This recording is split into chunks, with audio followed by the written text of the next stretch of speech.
미국에서 거시경제와 관련된 글을 쓰는 폴 포돌스키라는 사람이 있어요. 그분이 월스트리트에서 자수성가한 사람인데 제가 최근에 그분 책을 읽고 진짜 머리를 한 대 맞은 듯한 느낌이 들면서 엄청난 사실을 하나 깨달았어요. 우리가 이것만 일찍 깨달아도 인생의 판이 확 바뀔 수도 있겠다. 여러분, 오늘은 제가 부의 전략 수업이라는 책을 읽고 느낀 점에 대해서 이야기를 좀 해보려고 하는데요. 부의 전략 수업은 돈에 휘둘리지 않고 살아남는 15가지 시스템에 대해서 정리한 책인데, 제가 느끼기에는 단순히 어떤 재무관리 기술에 대한 이야기만 하는 게 아니라 돈과 삶에 대한 태도에 관한 이야기를 많이 담고 있더라고요. 문제는 돈 자체가 아니라 돈을 대하는 우리의 태도다라고 말하고 있거든요. 그러니까 무작정 돈을 많이 버는 것보다 더 중요한 건 어떻게 살아야 부자가 되는가를 아는 것이다. 제가 쭉 읽어보니까 결국에 부를 쌓고 부자가 되는 사람은 절제를 잘하는 사람이에요. 우리가 부자가 되려면 인생을 살아가면서 절제를 잘해야 됩니다. 이 책에 보면 이런 구절이 나와요. 때로는 오래된 차를 몰다가 새 차를 사고 싶은 충동이 들기도 한다. 하지만 그 유혹을 이겨내는 것이 부를 축적하는 중요한 습관이며 이러한 작은 결정들이 장기적으로 큰 차이를 만든다. 그러니까 매사에 사소한 절제들이 나중에는 큰 부를 축적해준다는 거죠. 저도 최근에 차를 바꾸고 싶은 생각이 들었어요. 제 차가 지금 10년 됐는데 소형차인데다가 흰 차라서 이게 딱 봐도 여자차 같아 보이니까 도로 위에서 좀 만만하게 보는 경향이 있더라고요. 제가 결코 만만한 운전자가 아닌데, 그래서 좀 큰 차로 바꾸고 싶은 생각이 들었어요. 내가 뭐 돈이 없는 것도 아니고 차 바꿔볼까 싶어가지고 무슨 차가 있나 이렇게 봤죠. 근데 차값이 다 너무 비싼 거예요. 막 4천만원, 5천만원. 세상에, 내가 그냥 도로 위에서 무시당하고 말지. 내가 미쳤다고 멀쩡한 차를 두고 새 차를 사려고 했다.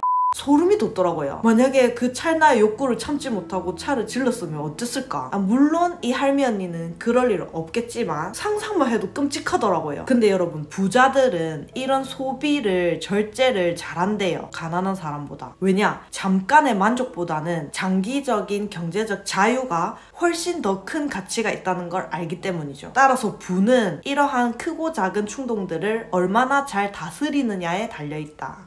사실 우리가 살면서 갖추면 좋은 인생의 덕목 중 하나가 바로 절제예요. 절제만 잘해도 인생의 많은 문제들을 피할 수 있습니다. 예를 들어서 소비를 절제하면 부를 쌓을 수 있고, 감정을 절제하면 인간관계에서 실수를 줄일 수 있고, 말이나 행동을 절제하면 신뢰를 얻을 수 있고, 또 먹는 걸 절제하면 건강을 지킬 수 있죠. 근데 많은 사람들이 절제하면 답답함부터 먼저 느끼잖아요. 근데 그렇게 절제를 피곤한 일로 생각하는 사람은 가난한 사람이래요. 절제 잘 못하는 사람들이 주로 하는 말이 몰라, 나 그냥 자유를 즐길래 이러잖아요. 근데 부자들은 절제가 곧 자유라고 생각한대요. 절제를 해야 결국에는 나중에 내가 돈 걱정 없이 선택할 수 있는 자유가 주어지니까. 이 책에서 읽은 인상 깊은 구절이 이거예요. 어떤 삶의 방식을 선택할지, 어디에 돈을 쓸지 나만의 균형을 찾아야 한다. 나는 가난해서 불행했던 적이 있다. 지금 역시 은행 계좌의 숫자가 사라질까봐 불안한 순간이 있다. 그래서 나는 늘 차분하고 신중하게 돈을 다루려 노력한다. 50대가 되면 어떤 것에 돈을 써야 만족스럽고 어떤 것은 돈 낭비인지 감이 온다. 나는 많은 지출을 줄였고 반대로 더 많은 것을 삶에 포함시켰다.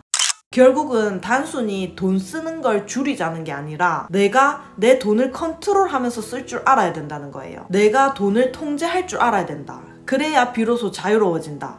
이 진리를 왜 어릴 땐 깨닫지 못할까요? 진정한 자유는 절제를 했을 때 찾아온다는 것을. 그러니까 어른들이 술을 절제해라, 담배 절제해라 이러잖아요. 오죽하면 담배 끊은 사람은 독한 사람이라고 친구하지 말란 소리도 있잖아요. 근데 저는 담배 끊은 사람이 그렇게 멋있어 보일 수 없더라고요. 담배를 끊은 사람이야말로 담배로부터 자유로워진 사람이니까. 저희 아빠도 담배를 끊으셨거든요. 원래 젊을 때는 한창 피다가 결혼하고 저희 엄마 뱃속에 마지막에 제가 생기는 그 순간 담배 끊었다고 하더라고요. 더 큰 가치를 위해서 내 안에 피어오르는 욕구를 절제할 줄 아는 것, 그게 진짜 어른인 것 같아요. 이 책에도 이런 말이 나와요. 나이가 들면서 나는 점점 더 많은 것들을 식단에서 줄이고 있다. 처음에는 술을 끊었고 이제는 단 음식도 줄이려고 한다. 이 모든 절제가 피곤하게 느껴지는가? 하지만 절제를 통해 얻는 자유가 더 크다는 것도 느낀다.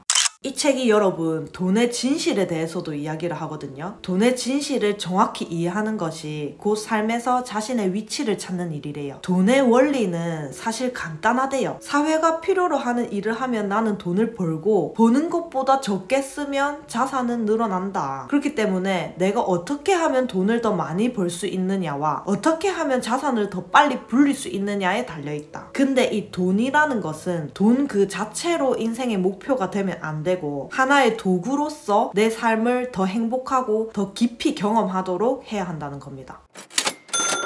우리 2030 강생이들 중에 요즘 경제도서 뭐 읽지 싶은 분들은 이 책 추천드립니다. 이 머니, 돈이라는 것에 대해서 우리가 평소 바라보는 좁은 시각이 아니라 훨씬 더 큰 거시적인 관점에서 바라보는 안목을 키울 수 있어요. 이런 책은 진짜 한 살이라도 어릴 때 읽어야 합니다. 오늘 영상 보신 분들은 나는 최근에 어떤 절제를 했는지 댓글로 자랑해 주시면 좋을 것 같습니다.